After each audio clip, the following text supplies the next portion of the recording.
กินแล้วล่ะก็มาล้างโอ้ยสางล้างถ้วยแล้วซีนจะได้กินแซ่บจะได้กินแซ่บเป็ดเฮ็ดจะได้ก็แซ่บหมด อันนี้น่าจะเป็นผ้าปูสิ้นโอ้สิ้นเนาะ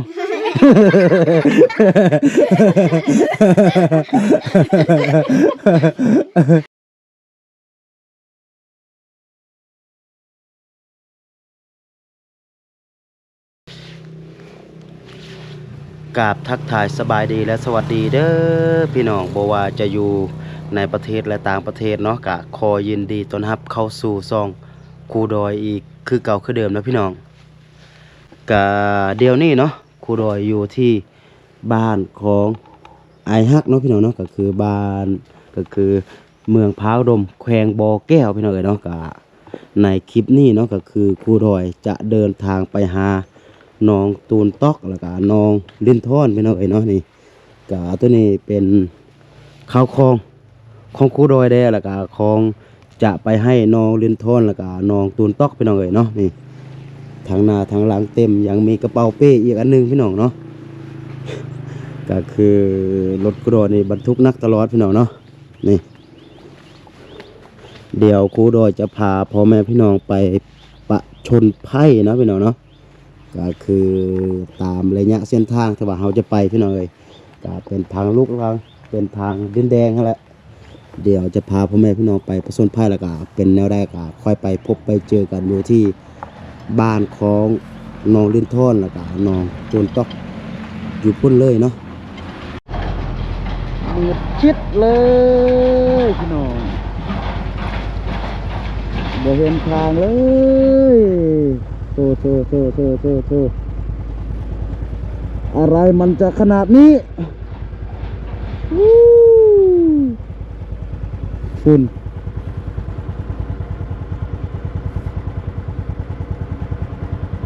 เริ่มจางไปแล้ว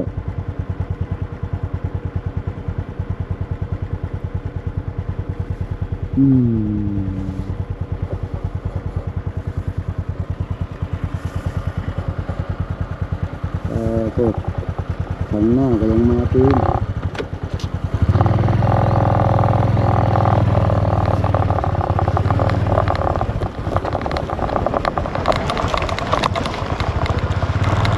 โอ้โห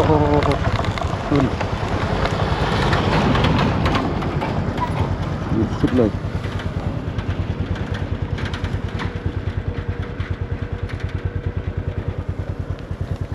โอ้ยงัวลัดหน้า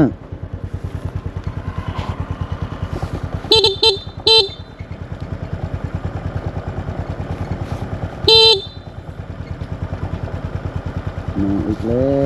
ว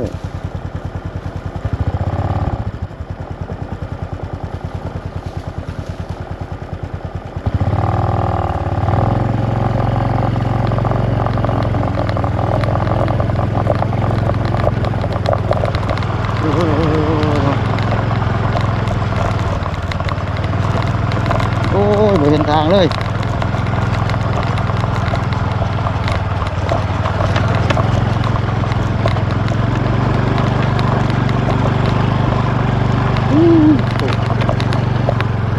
โอเคพี่น้องเนาะก็เดี๋ยวนี้ครูดอยก็ได้เดินทางมาฮอดอยู่ที่บ้านของน้องตูนตอกแล้วก็น้องลุนทน้องลินทอนเป็นที่เรียบร้อยนะพี่น้องโทษนี่สภาพรถหนักสุดๆเลยพี่น้อง ปานรถใหญ่เลยพี่น้องเนาะบรรทุกเครื่องนี่อยู่ซาเต็มอยู่นี่อยู่ท้ายแล้วก็อยู่ทางนี่หลังของกูดอยเนาะเป้นี่ตอนนี้กะน้องลินทอนน้องตูนตอกน่าจะอยู่ครบหน้าครบตาพี่น้องเลยเนาะเพราะว่าครูดอยบอกว่าให้ถ้าบ่ท่ากะสิบ่ได้กินซีนปลาทูกินยังได้ลูกกินยังได้กินปองปลาแซ่บบ่แซ่บเบิ่งสดเลยเนาะยิ้มห้องเป็นเงิน เกียมแล้วเพลง เที่ยวนั่นโอ้ เกียมแล้วเพลง น้องเก่งเหรอ พูดเท ลเอาไว้อะเพิ่นเอาไปชื่นวันนี้ได้รวมยัด สดเลยเนาะ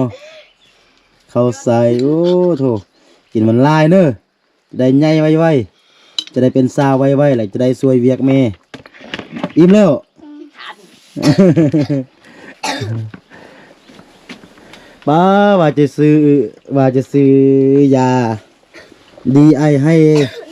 น้องลินทอนลืมแต่ลืมว่าว างแนวให้อยู่เพิ่นเห็นไอ้เออฟ้าเถื่อ ป้าโทษพี่หน่อยเนาะนี่เดี๋ยวเอามาเบิ่งเครื่องคอง ยายเคยกินแย่มาเรียงอัน ป้าโทษหนักพี่น้องเอ้ยนี่ ฟ้าล่างอันเถื่อมันหมดแต่ล่างห้วยบุญชิ้นท่านหมดเดี๋ยวมันเพิ่งต้มดิ นี่ป้าโทษสัตว์ ดี สบายดี โดยสบายดีมียังนี่เอาบ่เอา ป้าโทษฝุ่นความหูคามพี่น้องเอ้ยนี่กินแล้วล่ะก็มาล้าง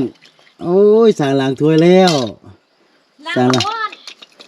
ฝุ่น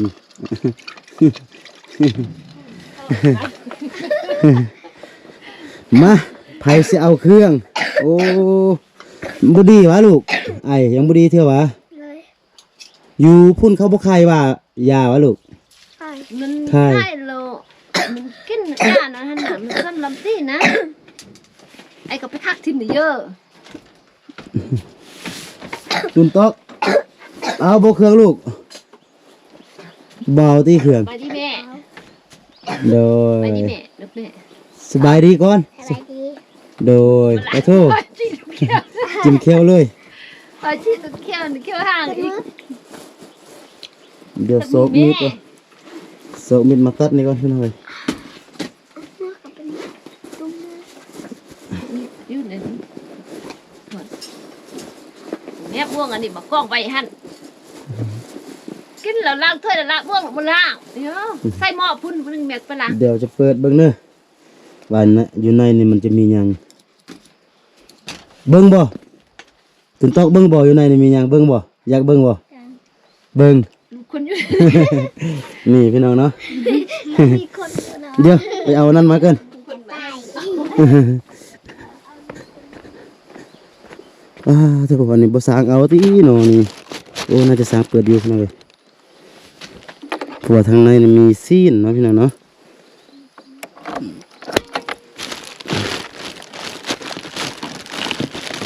โธ่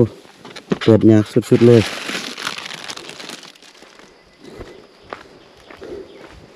อ้าวไผจะกินซีนกินบ่กินบ่ เอ้าอุ้ยนักได้ลูก ให้แม่แตงกินเนอะเฮ็ดจะได้กินแซ่บซีนเฮ็ดจะได้กินแซ่บ จะได้กินแซ่บเผ็ด เฮ็ดจะได้ก็แซ่บหมด สร้างเกี่ยวว่ามันยังไม่สร้างเฮ็ดมาอะไร สร้างตอบดีดักเนาะบ่ว่าจะแกงจะลาบจะปิ้งแซ่บหมดเนาะซีนเนาะ เลย แจ่วนี่บ่แซ่บเนาะแจ่วเนาะ แซ่บคือกัน แซ่บคือกัน เอ้ยหนูตุนตอกนี่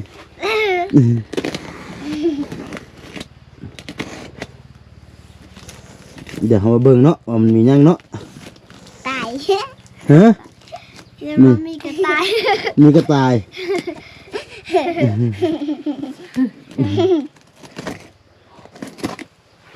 นี่ตัวนี้เป็นเครื่องคองแม่น้อยอยู่ทางฝั่งไทยเพิ่นฝากมาให้เพิ่นฝากมานำเบาลี่แต่ว่าเบาลี่บ่ทันมาเลยให้น้องมาแทนนี่เลยให้น้องมาให้นี่อยู่ในนี่มันจะมีหลายอย่างนี่โธ่เดี๋ยวจะได้เปิดนี่ตัวนี้เป็นผ้าเซ็ตหน้านี่เวลาอาบน้ำเราตัวนี้เซ็ตแล้วก็เอาไปตากให้มันแห้ง เราจะมาจึงมาเซตใหม่บ่แม่นเซตแล้วไปปะพุ่นแล้วมันเปียแล้วนึงมา ว่าอีอันนี้ เซตใหม่ กันนุ่งเครื่องพุ่นไปแกะเลยกล้องทิ้งบอล เน้อ ค่อยมันใหญ่แล้วมัน นี่ ยั่วฮะ เอาคนละพื้นตัวนี้เป็นผ้าเซตส่วนเบิงทางในนี่โอ้มีเครื่องลายอันหลายอย่างอยู่ อันนี้น่าจะเป็นผ้าปู สิ้น จิ้น โอ้สิ้นเนาะ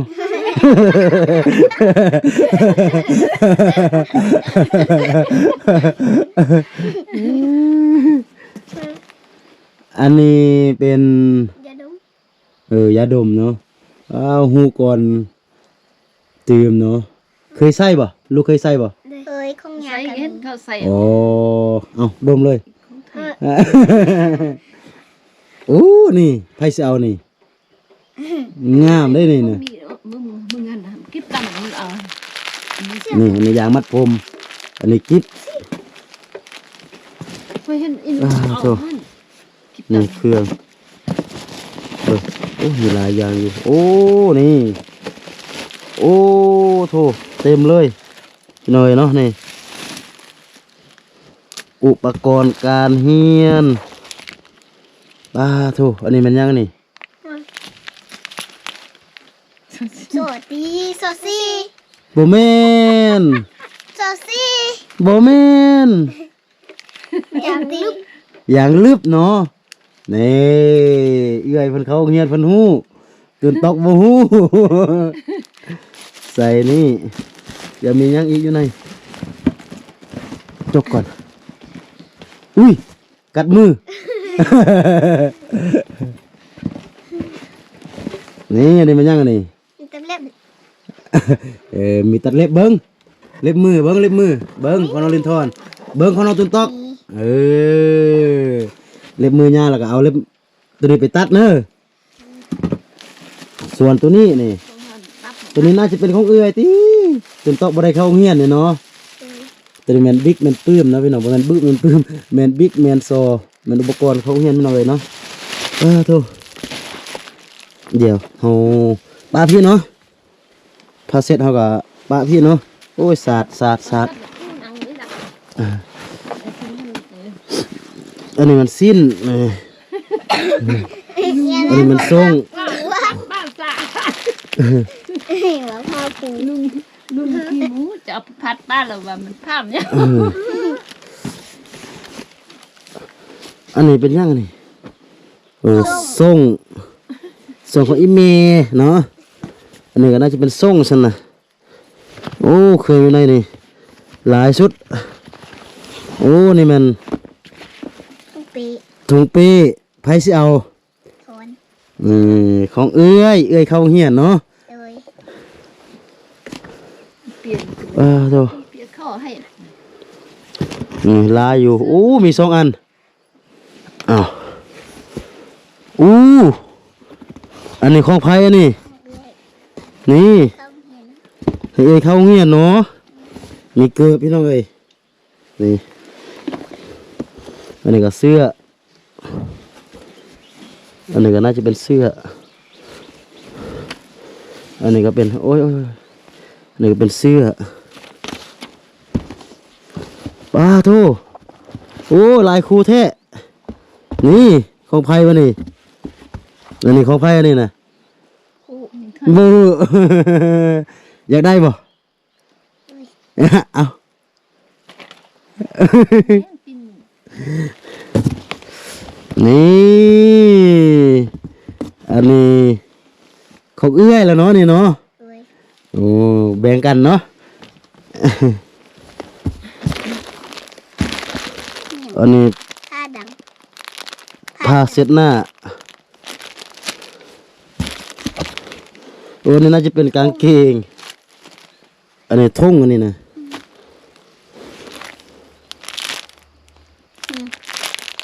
ตีนตี บ่ฮู้โอ้สิ้นมีลายพื้นอยู่ อันนี้ก็ธงหมดป้าโทษพี่น้องเนาะนี่ได้ลายเติบ เครื่องเนาะ ตั้งมาให้ลุงเอา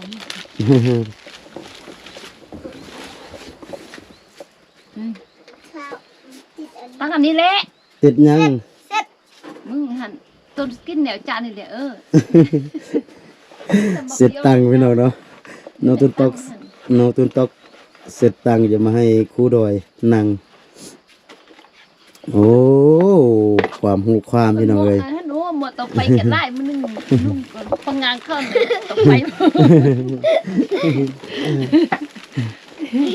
ลินทอนมามื้อใดลูก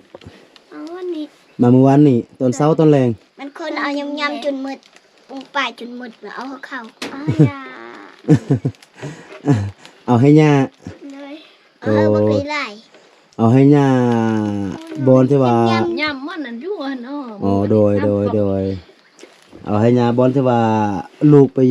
อยู่น้ำเขาเห็นน้ำอ่ะเนาะ เลย โอ้โดยดีแล้วอู้จักแปลงปัน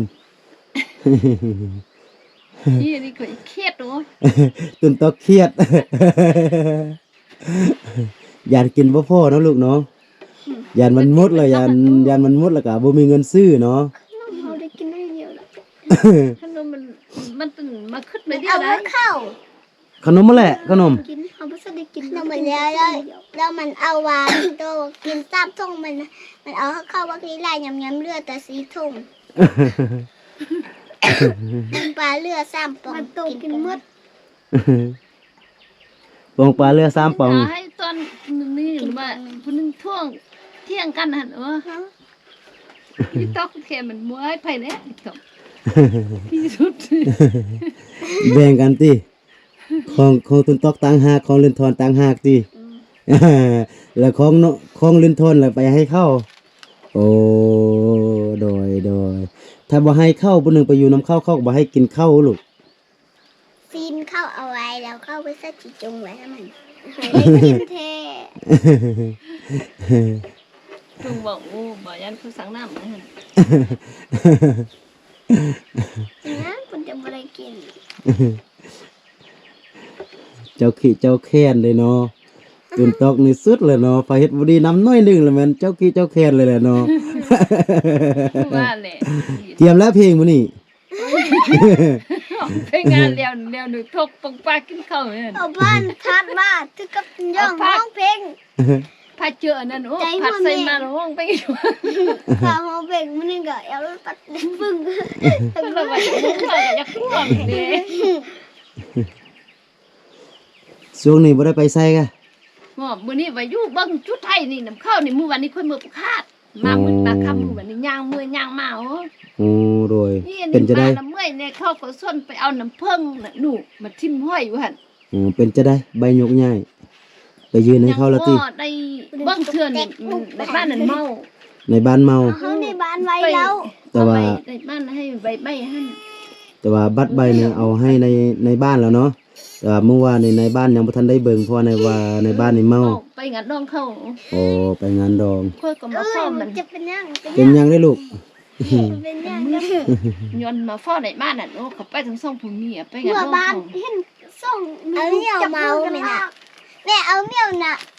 แม่อันเอาเหนียวเมาเนาะหมดเงินตั้ง50 ปันซื้อกระตุ้นไม่อย่าง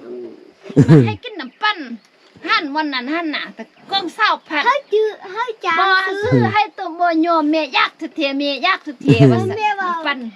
แม่ว่าจะ บ่เคยกินน่ะ ลูกพุ่มเด้อ ลูกบ่เคยกินน้ำปั่น ถ้ามักน้ำไปไข่บัดนี้โอ้เข้าซบเป็นมื น่ะ ด ไปอยู่น้ำนองบ่ไปอยู่น้ำนองอยู่ไว้ทรายเพิ่นบ่จะซื้อให้กินตลอดเลย ไปซื้อน้ำ ได้กินน้ำปั้นเฮิงมันเฮ็ด ไปอยู่น้ำนององค์อิงอยู่ไว้ทรายเพิ่นบ่ มันได้กินน้ำปั้น ไป เฮิง อยู่พุ่นเข้าโรงเรียนอยู่พุ่นไปบ่ กามักน้ำไปไข่บัดนี้แม่นเข้า ไปบ่ มันหมด ไปอยู่น้ำนององค์อิงอยู่พุ่นไปบ่ มื้อใดจะไปโรงเรียนลูก มื้อนั้นไข่อย่าไป อื่น ได้10 ปัน มื้อ เป็น อื่น ข้าวซบหมดมื้อวันนี้ไข่มักน้ำแม่นข้าวซบหมด เอาให้ไปซื้อเลยมือแหลง ไปส่งพ่อปู่ เลย พ่อปู่จะไปส่ง เลย อ๋อโดย เบิ่งเอ้ยพรเบิ่งถ้าอยู่ในบ้านบอนอันนอรินทอนไปเข้าโรงเรียนถ้ามีบอนเพิ่นขายยานะแล้วก็เอาเงินให้นอรินทอนเพิ่นไปซื้อยาแก้ไอมากินแด่ปะดนมันย่านมันบ่ดีอะนะ ก็ให้มันเอามื้อนั้นซื้อ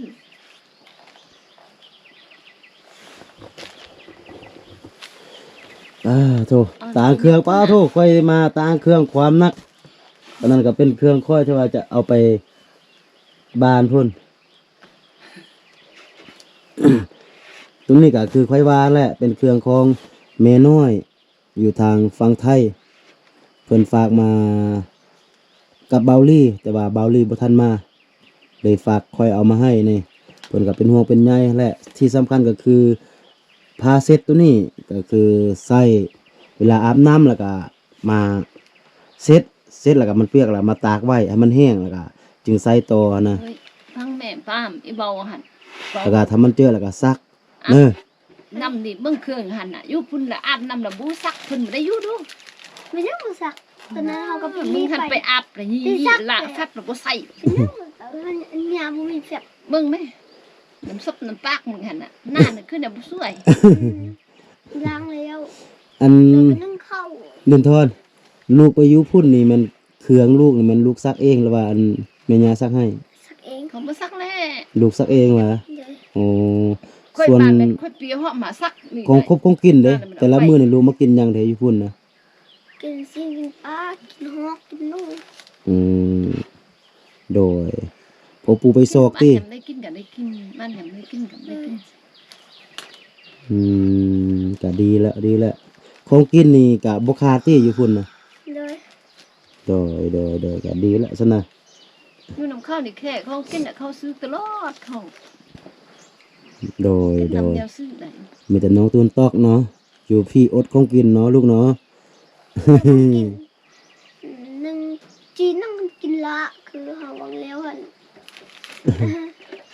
เขาไม่อยากกินข้าวอยากกินซินลาหมด อยากกินซีนละบ่กินข้าวกินข้าวได้กินซีนได้เอาลูก กินแล้วบ่อยากหรอกว่าอยากกินแต่ซีนนั่นล่ะ นี่ กินข้าวสำนี้ เรียนทอน เอาข้าวสำนี้กับอี เพิ่น น ว่าแล้วฟัง อันกินซีนแดกินผักแดกินมักไม้แดวลูก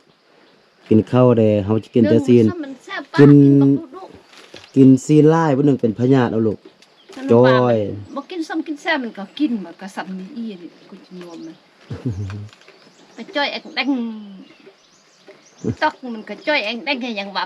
ปะเบิ่งกล้ามหอตุ้ยได้ เบิ่งลองเฮ็ดกามโซ่เบิ่งดูลูกเฮ็ดกามโซ่อยู่นี่เบิ่งดู จับตัว กล้ามใหญ่บ่ จับได้กล้องเอฟแล้วมันยังโซ่กล้ามปัด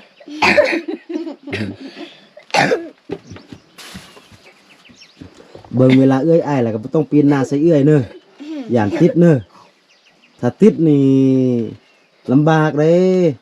อยู่ไกลห้องหมอนี่ได้ย่างไปพุ่นแหละย่างไปบนเฮาไปพุ่นแหละ มือวันนี้เลยโซ่ห้ามวันมันมาห้ามมันนั้นหั่นทำว่าญาติมันบ่เห็นอยู่เตะผู้หญิงอันนั้นน่ะโอ้เป็นไปจักข้าง มันเฮ็ดอีเมกับไตเนาะ แม่นยัง สักยาบ่เป็น ไผซักยา ในหม้อ ในหม้อ สักยาบ่ถือมันสักยาบ่ถือ ซักยาบ่ถึกแล้วมันเจ็บ แม่ปะแม่บ่ได้ยินหยังเลยตั้งแต่สักยาแล้วนั้นแล้วตาย เขายำเขาเจ็บปะหั่นมือสักย่านน้ำเหล้านี่โอ้แต่ว่าสุดก้อนหั่นมันเพชรอันมันจะมาห้ามนั้นหั่นซักดีแล้วสุดเป็นขึ้นสามาแล้วเรามือบ้านแล้วบ้านเราพุ่นแล้วก็มันอันนั้นมือวันนี้ลูกไฟไม่มาหั่นอยู่มันซักค่อยเอาย่านทึกยาพิษปากมันเฮาบ่ยินแล้วแหละว่าไม่ยังเราบ่ยินมันนอนกับนอนเลยแหละ เขาล้มเมื่อใด แล้ววันหั่นผู้อันเจ้ามือห้ามนั้นหั่นมาแล้วคือว่าให้มันฟังมันว่ามันทึกยามพิษยาวางยาพิษ อืมยามแห้งนี่ส่วนซีนตัวนี้นี่มันลาย แล้วก็สิแกงก็แกงสิลาบก็เฮ็ด ตาแข็ง แล้วก็ตากแห้ง เนาะตาแข็งเนาะ ตากแห้งแล้วก็ปะแล้วก็เอาไว้เฮ็ดลามหรือว่าปิ้งกินนั่นน่ะเด้อเพราะว่าถ้าปะแบบนี้เนี่ยยันมันเหม็นหั่นน่ะ ล้างน้ เพราะว่าอยู่หั่นมันก็มีเพี้ยมีเครื่องในมันยังครบสุดแหละ แต่ว่าจะเฮ็ดแบบใดก็เฮ็ดแล้วก็เฮ็ดน้อยหนึงแต่ว่ามันหลายอยู่แหละ3โลพุ่นแล้วก็เอาไปย่างกินหลายมื้อหั่นน่ะ เทยากว่าก็เลยจะบอกเจ้าเดียลืมอย่างได้มาแล้วลืมมือนั่นคือตัว อันนี้เป็นซีนงัวเด้ออันนี้ซีนงัวอืม สินงัวสินควายคือกันหั่นแหละควายเขาบ่ฆ่านี่ แล้วเขากินอยู่พุ่นมีนี่มันไฟใต้ อ๋อ บ่ใต้เขาครัวเราบ่อยากกิน โดย บ่แถบ บ่แซ่บแล้วอันตายห่า ไฟอันไม่ไฟมื้อนั้นหั่นเขาครัวหั่นปัญญาให้คือต้นหนึงปิ้งกินเหมือนมื้นจังนั้นน่ะเปิดแดงจังนั้นเสียบ อันนี้อันสดๆเลยแหละนี่นะคอยไปเอาลูกแต่เศร้าๆเด้จึงได้ซีนนะถ้าตื่นสายนิดนึงนี่บ่ได้ละซีนนะอยู่เมืองพานี่ป้าโทษเขาญาติกัน ไป แล้วเราเสา ไป อยู่ตลาดเศร้านั่นแหละเขาญาติกันลุบๆเลย ตะกี้เขาย่างเบื่อมันก็ไก่พากันหมดตลาด มือตลาดได้ลูก เปิดตลาดเช้าหั่นนอนอยู่ปังทองมือไข่เครื่องตลาดเช้าผุนยางมือ แม่บ่เมื่อตอนนั้นเขาเมื่อก่อนแม่ มันเข้าเป็น โอเคฉันนะฉันจะได้กลับก่อนเนอะ โดย เป็นจะได้ก็ตั้งใจทำตั้งใจเฮียนแล้วก็ให้ดีไอไวๆเนอะ โดย อ้าวบ่ได้ฟังเพลงบ่นี่ เอาห้องเพลงเบิ่งบ่นี่ห้องบ่ บอกไว้มื้อนั้นนะหนู เอา นัดไว้มื้อนั้นหนู ห้องบ่ จะละมองไว้ เอา1 2 3 เอาห้องเบิ่ง ห้องแม่ห้องเพลงอันนั้นน่ะนะห้องมึงห้องให้ลูกฟังมึง ห้องแม่บ่ห้องวะ มันอยากจะว่ามันไปยักออกอายอยู่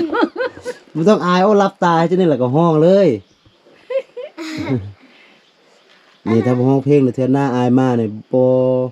บ่มาหาแล้วแหละบ่ซื้อขนมมาให้แล้วแหละบ่ห้องเพลงนี่ ดอกมือ ห้องเบิ่งเพียงอันนั้นนั่นห้องเบิ่งอันตัวมักคองนั่นน่ะ มา ห้องเบิ่ง ห้องเพลงอันนั้นหันเบิ่งดอกมือร้องให้ลูกฟังมึง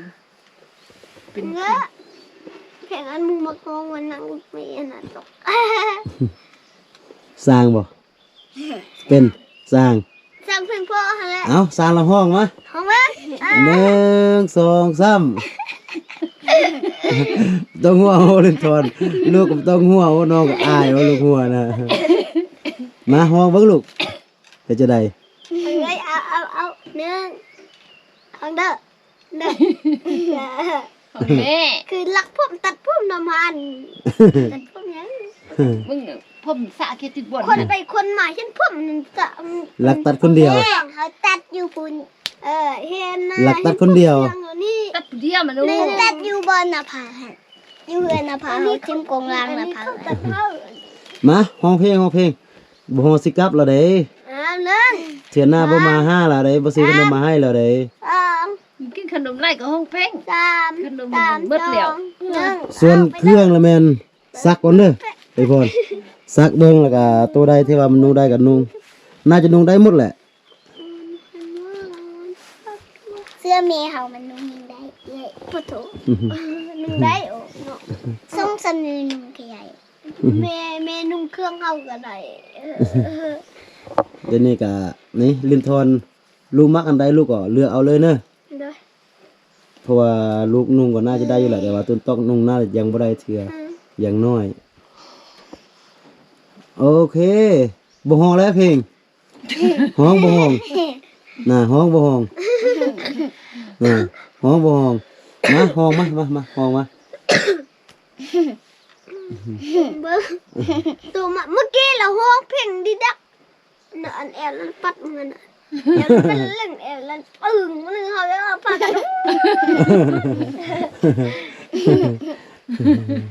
มันโลเขาบ่เขาลกงอกแม่หั่น บ่ฮ้องแล้วบ่ฮ้องมื้อหน้านี่บ่ได้กินขนมแล้วต้นตอกนี่จะซื้อขนมไปให้อัน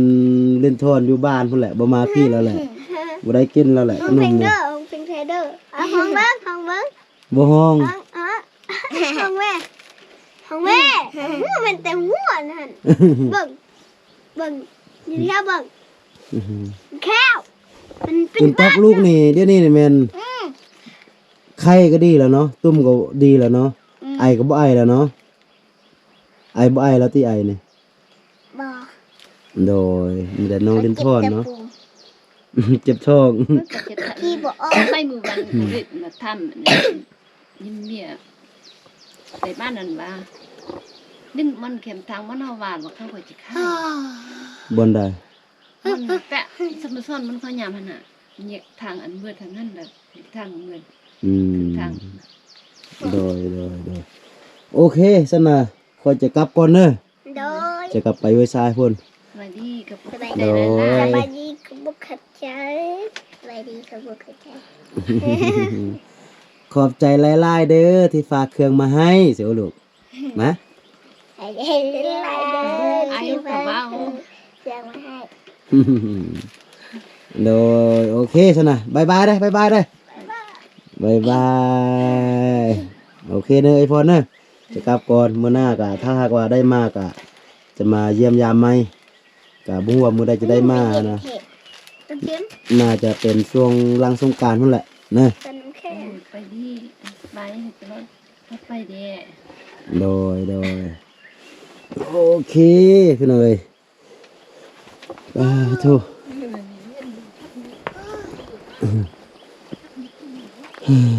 พี่หน่อยเนาะก็ที่ว่ามาหอดจอดมาถึงก็คือของฝากของตนจากฝั่งไทยเนาะพี่น้องเนาะก็คือเป็นข้าวของเป็นเสื้อผ้าเป็นผ้าเซ็ตอาบน้ำนั่นแหละพี่น้องเอ๋ยเนาะก็เป็นของฝากจากแม่น้อยอยู่ทางฝั่งไทยเนาะฝากให้น้องลินทอนกับน้องต้นตอกกับเอ้ยพรพี่น้องเอ๋ยเนาะครูดอยก็เอามาให้เป็นทีเฮียบห้อยก็คือมาหาน้องๆเพิ่นนี่แหละเนาะก็เอาซีนมาให้เด้เพราะว่าสุดแล้วครูดอยมาแล้วก็น้องต้นตอกบอกว่าอยากกินซีนแล้วก็ครูดอยก็เอาเงินที่ว่าผู้ใหญ่ใจบุญนั่นแหละเนาะแล้วก็ไปซื้อมื้อนี้ก็มาให้น้องเพิ่นพี่น้องเอ๋ยเนาะก็สุดท้ายก็ต้องขอขอบอกขอบใจเนาะก็คือผู้ใหญ่ใจบุญเพิ่นก็ขอให้เพิ่นจงอยู่ดีมีแห้งอยู่ดีมีสุขเนาะร่ำรวยทางสุขภาพแล้วก็ร่ำรวยทางเงินคำนอนหลับก็ขอได้เงินหมื่นนอนตื่นก็ขอได้เงินแสนแบนมือก็ขอได้เงินล้านเนาะสาธุพี่น้องเอ๋ยเนาะก็จะประมาณนี้สำหรับคลิปนี้แล้วก็ขอให้พบกันในคลิปต่อไปส่วนจะเป็นคลิปใดอยู่ไซก็อย่าลืมเข้ามาให้กำลังใจกันคือเก่าคือเดิมเนาะสำหรับคลิปนี้ครูดอยต้องขอตัวลาไปก่อนสบายดี